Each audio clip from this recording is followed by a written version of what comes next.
இருக்கக்கூடிய அத்தனை பெருமக்களையும் நான் வணங்கி மகிழ்கிறேன். இந்த இடம், இந்த ஊர், இந்த கல்லூரி, இந்த வளாகம் எனக்கு புதிதல்ல. 2009-10 கல்வியாண்டில் இந்த வளாகத்தில் நான் வருகை தரு கௌரவ பேராசிரியராக பணியாற்றியவர்.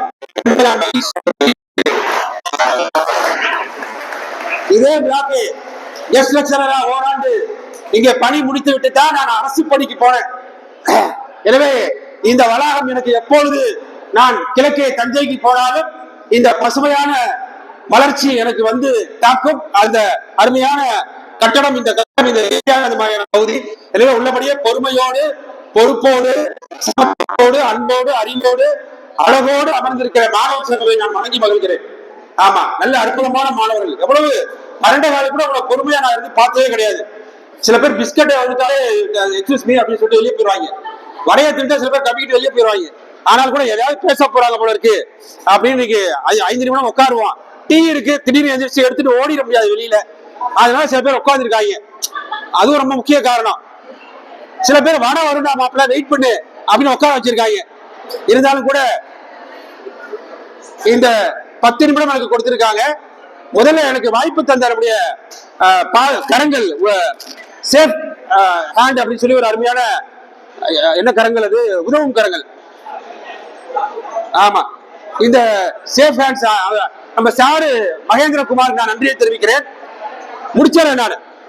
நாம இருக்கிற இந்த காலச்சூழல் ஒண்ணு இப்படி வச்சுக்கணும் போல இருக்கு. பாத்தீங்களா, இது கூட ஒரு பக்கம் அழுத்தம் கொடுக்க வேண்டியிருக்கு. அதனால இன்னைக்கு இருக்கிற உயிர் சூழலை பத்தி பேச சொல்லியிருக்காங்க. 10 நிமிடம் தான். 10 நிமிஷம் தான் என்ன சார் பேச முடியும் அப்படிங்கிறாங்க. நீங்க உட்கார்ந்து கவனிக்கிற மூளை இருக்குல்ல, அந்த மூளை 75% நீராலானது. இந்த தோல் 64% நீராலானது. அதை தாங்கி பிடித்திருக்கிற எலும்பு 29% நீராலானது. ஆமா, அந்த தசை 77% நீராலானது. உங்கள் உடம்புக்குள்ள ஓடுகின்ற குருதி 82.5% நீராலானது. இப்படி கிட்னி இருக்க, கிட்னி 84% நீராலானது. ஒட்டுமொத்த இந்த தொகுப்பே இருக்கு பாத்தீங்களா, இது நீராலானது. இந்த நீருக்கு அடிப்படை காரணம் இந்த சூழல் தான். சூழல் சரியா இருக்கணும். நாம இருக்கிற பகுதி காவிரி கரை. நான் வெளியே உலகத்துக்குள்ள எங்கேயும் போகல. இந்த காவிரி கரையில மிகப்பெரிய ஒரு சூழலியல் தொகுப்பு இருக்கு. அது என்ன அப்படின்னா, சமவெளியில் ஆசியாவிலே வெட்டப்பட்ட, உலகத்திலே வெட்டப்பட்ட ஒரு அற்புதமான கால்வாய் இந்த சமவெளி பகுதியிலே இருக்கு. எங்க சார் இருக்கு அப்படின்னா, நீங்க 3 மாவட்டத்தை அது இணைக்கிறது. கரூர் மாவட்டம், திருச்சி, தஞ்சை. அது ரொம்ப குறிப்பா அது அந்த உயர்கொண்டான் அந்த கால்வாய் இருக்கு பாருங்க. அது 1000 ஆண்டு பழமை மூத்த கால்வாய். அது சூழலியல் மண்டலத்துக்கு ஒரு மிகப்பெரிய நீரியல் மேலாண்மை. யோசிச்சு பாக்குறேன். நீங்க எல்லா அரசியலும் இருக்கிறது. இங்க உணவு அரசியல் இருக்கு, இங்க உடல் அரசியல் இருக்கு, சாதி அரசியல் இருக்கு, வர்க்க அரசியல் இருக்கு, கல்வி அரசியல் இருக்கு. இது எல்லாத்தையும் விட நீர் அரசியல் இருக்கிறது. நீர் அரசியலை தெரிந்து கொள்ளாமல் நாம் வாழவே முடியாது நண்பர்களே. இந்த நூற்றாண்டு யோசிச்சு பாக்குறீங்க, எந்தெந்த டிபார்ட்மெண்ட் எனக்கு தெரியாது. ஆனால் உலகத்தின் புகழ்பெற்ற 2 நாளேடு, ஒன்று தி எக்கனாமிஸ்ட் என்ன சொல்லுது, 21ஆம் நூற்றாண்டினுடைய ஆகப்பெரிய ஆயில் ஃபியூயல் எது என்று கேட்ட பொழுது அது ஆயில் என்று சொல்லவில்லை, பெட்ரோல் என்று சொல்லவில்லை. 21ஆம் நூற்றாண்டினுடைய ஃபியூயல் எது என்று கேட்ட பொழுது அந்த எக்கனாமிஸ்ட் அந்த நாளிதழ் சொல்லுது வாட்டர் என்று சொல்லி இருக்கிறது. மட்டுமல்ல, இந்த ஃபார்ச்சூன் என்கின்ற மிகப்பெரிய சர்வதேச நாளிதழும் சொல்லி இருக்கிறது, 21ஆம் நூற்றாண்டி ஆழ்வது எது என்று சொன்னால் தங்கம் அல்ல, எரிபொருள் அல்ல, ஃபியூயல் அல்ல, நீர்தான் ஆளுகிறது என்று சொல்லி இருக்கு. யோசிச்சு பாக்குறேன். தங்கம் கூட்டல் எண்ணெய் ஈக்குவல் டு தண்ணீர்.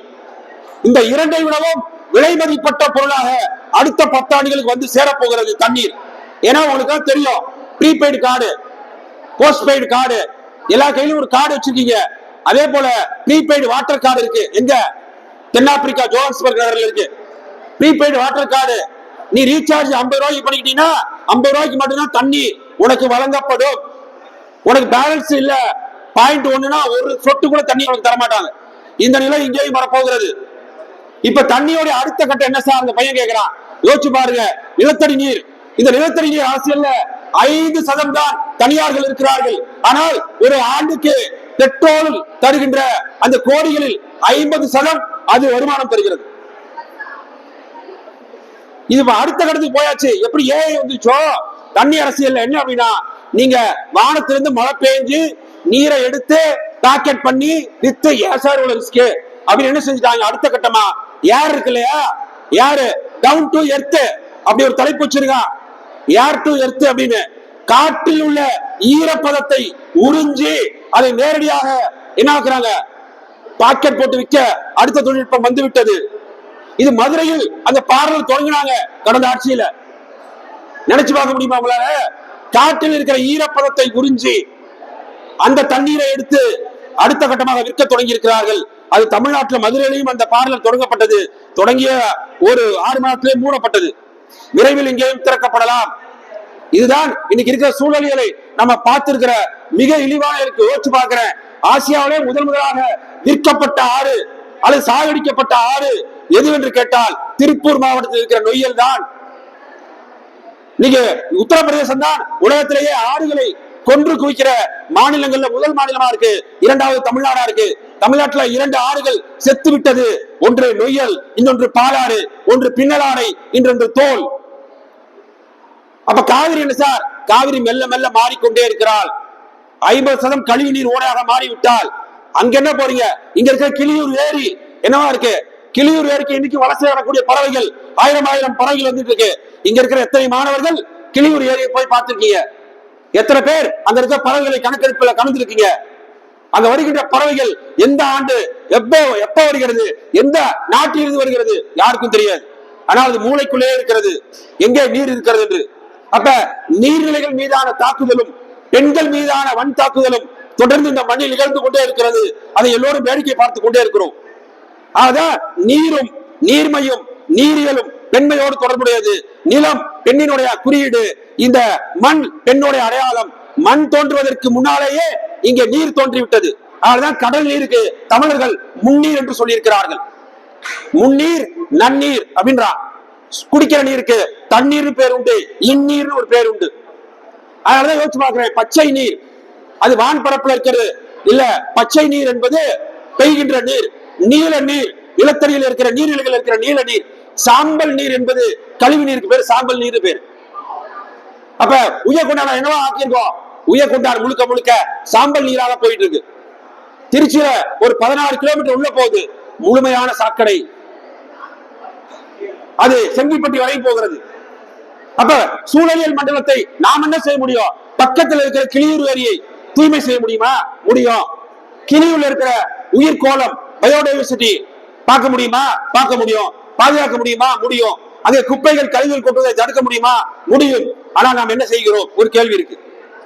அப்ப திருச்சி மாவட்டத்திலேயே 2 பெரிய ஏரி இருக்கு. ஐயா நெடுஞ்சலையா இருக்கிற ஊரு குண்டூர், அது புதுக்கோட்டை மாவட்டம் தான். இருந்தாலும் பழைய திருச்சி திருச்சியில தான் இருக்கு. அப்ப திருச்சி மாவட்டத்தில் மிகப்பெரிய ஏரி எதுனா குண்டூர் ஏரி. குண்டூர் ஏரி ஐயா நாங்களாம் இணைந்து தூர்வாரி இருக்கிறோம். ஐயாவுக்கு நல்ல ஒரு கடவுள் எழுப்பி வாழ்த்துக்கள் தெரிவிக்கலாம். அன்னைக்கு இருந்த ஆட்சியர் அவரோடு இணைந்து சென்ட் ஜோசப் காலேஜ் மாணவரோடு 642 ஏக்கர் ஏரி. அதுக்கு அடுத்து மிகப்பெரிய ஏரி கிளியூர் திருவரம்பூர் ஏரி. ஒரு காலத்துல திருச்சி மாவட்டத்துல மக்கள் எதுக்கு பயப்படுவாங்களாம்?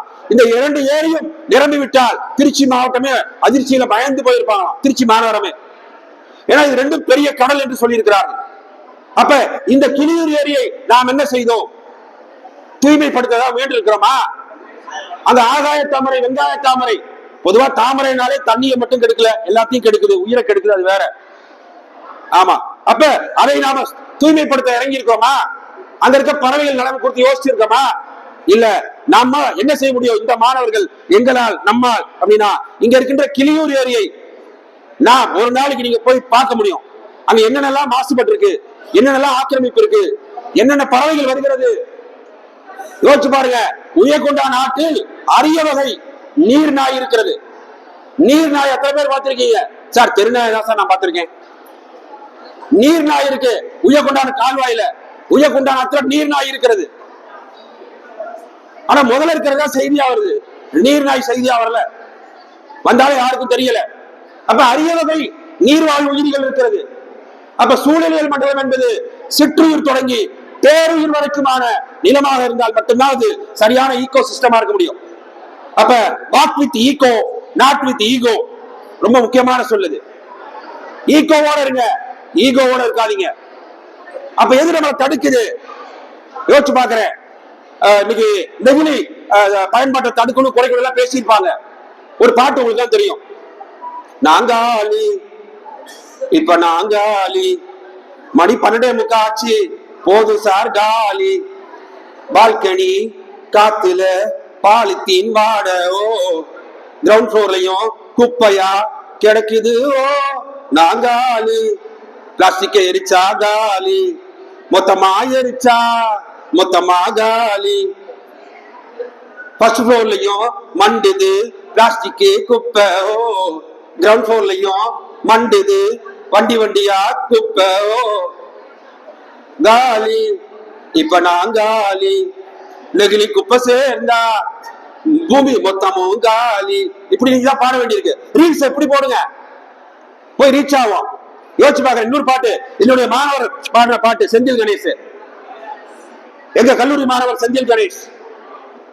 இப்ப பாத்திருப்பீங்க என்னது ஃபிளவரா ஃபயர் அப்படிங்கல. அதுல ஒரு பாட்டு இருக்கு. என்ன பாட்டு? 7 மணிக்கு ஒரு வாட்டி ஒரு வாட்டி, 8 மணிக்கு ஒரு வாட்டி ஒரு வாட்டி, 9 மணிக்கு ஒரு வாட்டி ஒரு வாட்டி, 10 மணிக்கு ஒரு வாட்டி ஒரு வாட்டி. வந்துச்சு பிளாஸ்டிக் வந்துச்சு காலையில எழுந்திரிச்சா ஒரு வாட்டி ஒரு வாட்டி, டீ குடிக்கும் போது ஒரு வாட்டி ஒரு வாட்டி, பேப்பர் கப்பை வாங்கும்போது ஒரு வாட்டி ஒரு வாட்டி, பேக்கிங் பண்ணும்போது ஒரு வாட்டி ஒரு வாட்டி, பிரேக்கிங் போகும்போது ஒரு வாட்டி ஒரு வாட்டி, லஞ்ச்ல ஒரு வாட்டி ஒரு வாட்டி, ஈவினிங் டின்னர்ல ஒரு வாட்டி ஒரு வாட்டி. என்ன சார் ஒரு வாட்டி ஒரு வாட்டி? எல்லாமே பிளாஸ்டிக் வந்துச்சு பிளாஸ்டிக் வந்துச்சு எல்லா இடத்துலயும் plastic. Plastic surgery, plastic life. ஒரு வாரத்துல ஒரு மனிதன் சாப்பிட்ட உணவை எடுத்து ஆய்வு பண்ணும் போது அவன் சொல்றான், அந்த ஒரு வாரத்திலேயே ஒரு ஏடிஎம் கார்டு அளவுக்கு அவன் குருதியில் பிளாஸ்டிக் சேர்ந்துருக்குங்கிறான். ஒரு வாரத்திலேயே ஒரு ஏடிஎம் கார்டு சைஸ் ஒவ்வொரு வாரமா நம்ம செஞ்சுக்கிட்டே இருக்கான்.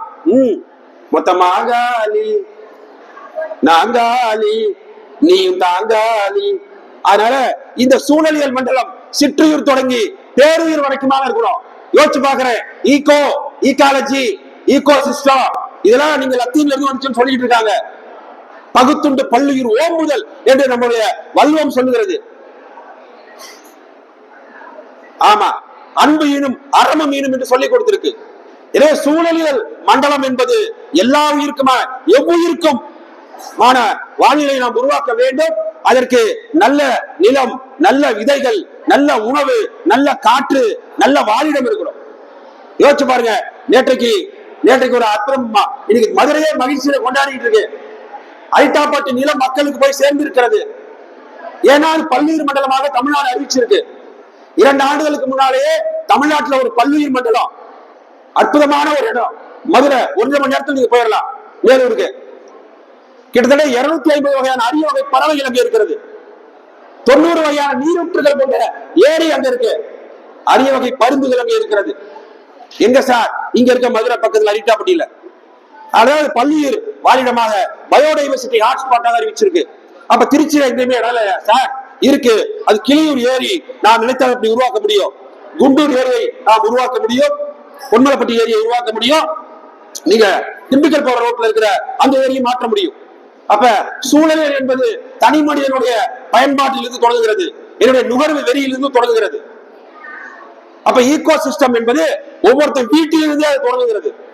அதே இந்த மாதம் தை மாதம், அதோட நான் முடிச்சுக்கிறேன். என் பாட்டி காலையில எந்திரிச்சு புள்ளி வச்சு கோலம் போடுறா. அங்கே இருந்து தொடங்குகிறது அனைத்து உயிரினுக்குமான வாழ்க்கை முறை. மதுரை மீனாட்சி அம்மன் கோயில 5650 புள்ளி வைத்த ஒரு கோலம் இருக்கிறது. உலகத்திலே பிரம்மாண்டமான கோலம். 3 மாசம் விரதம் இருந்து அந்த கோலத்தை போடுகிறார்கள். போடுகிறவர் அறிவாளி இல்ல, விஞ்ஞானி இல்ல, நாசால இருந்து வந்து யாரும் போடல. அங்க இருக்கிற பாட்டிமார்கள், அங்க இருக்கிற பெண்கள் போடுகிறார்கள். ஏன் இதை சொல்றேன்னா, அவ மரபணுக்குள்ளேயே அந்த அறிவு இருக்கு, அந்த அழகியல் இருக்கு.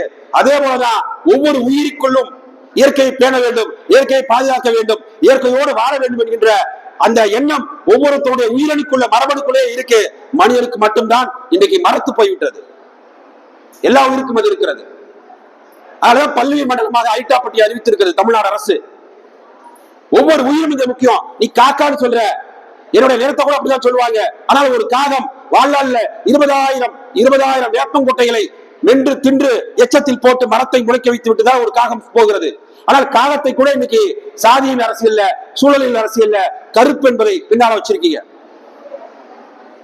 அப்ப ஒவ்வொரு உயிர்களும் இந்த மண்ணுக்கு மகத்தான உயிர்ப்பை தந்துவிட்டு தான் போகிறது, மனிதனை தவிர. இதை நீங்கள் யோசித்து பார்த்தால் எந்த விலங்கும் எந்த பறவையும் தனக்கு ஒவ்வாத எந்த உணவையும் எடுத்துக் கொள்ளாது. நீ சாப்பிட்ற பிஸ்கட் எடுத்துட்டு போய் ஓரியோவோ அது எதுவோ எறும்புக்கு போடு, எறும்பு திங்காது. உன் வீட்டு நாய்க்கு போடு, மோந்து பார்க்கும். நீ நான் தான் திங்கிறோம். எவ்வளவு கொடிய விஷம் அதுல இருக்கிறது யாருக்கும் தெரியாது. அப்ப சூழலியல் என்பது உணவனப்படுவது நிலத்தோடு நீரே. திணை வாழ்க்கை தமிழர்கள் உருவாக்கியது. இதோட முடிச்சுக்கிறேன். 5 திணை சொல்றான். அந்த 5ல முல்லைதான் முதலில் தொல்காப்பியம் சொல்கிறது. அது திணை என்று சொல்லலை, உலகம் என்று சொல்கிறது. மாயோன் மேய, சேயோன் மேய, மைவரை உலகம், காடுரை உலகம், தீமுனர் உலகம், உலகம் உலகம் என்றுதான் தொல்காப்பியம் சொல்லுகிறது. ஒவ்வொரு திணையும் ஒவ்வொரு உலகம். எனவே குறிஞ்சி அங்க இருக்கிற மலை, அங்க இருக்கிற கடல், இது தொப்புள் கொடி உறவு. அந்த மலை சரியாக இருந்தால்தான் கடல் நீர் சரியா இருக்கும். இது இரண்டும் சரியா இருந்தால்தான் உன் தட்டிலும் என் தட்டிலும் உணவு வந்து சேரும். எனவே இந்த திணை வாழ்க்கை தான் தமிழுடைய உயர்ந்த வாழ்க்கை. எனவே சூழலியல் மேம்பாட்டிற்கு நாம் எதையாவது எடுத்து செய்ய வேண்டும் என்று கேட்டுக்கொண்டு புதியதோர் உணவு செய்வோம், கெட்ட போரிடும் உலகை தலைகளால் வெல்வோம், சூழலியலால் ஆழ்வோம் என்று விடைபெறுகிறேன். நன்றி, வணக்கம்.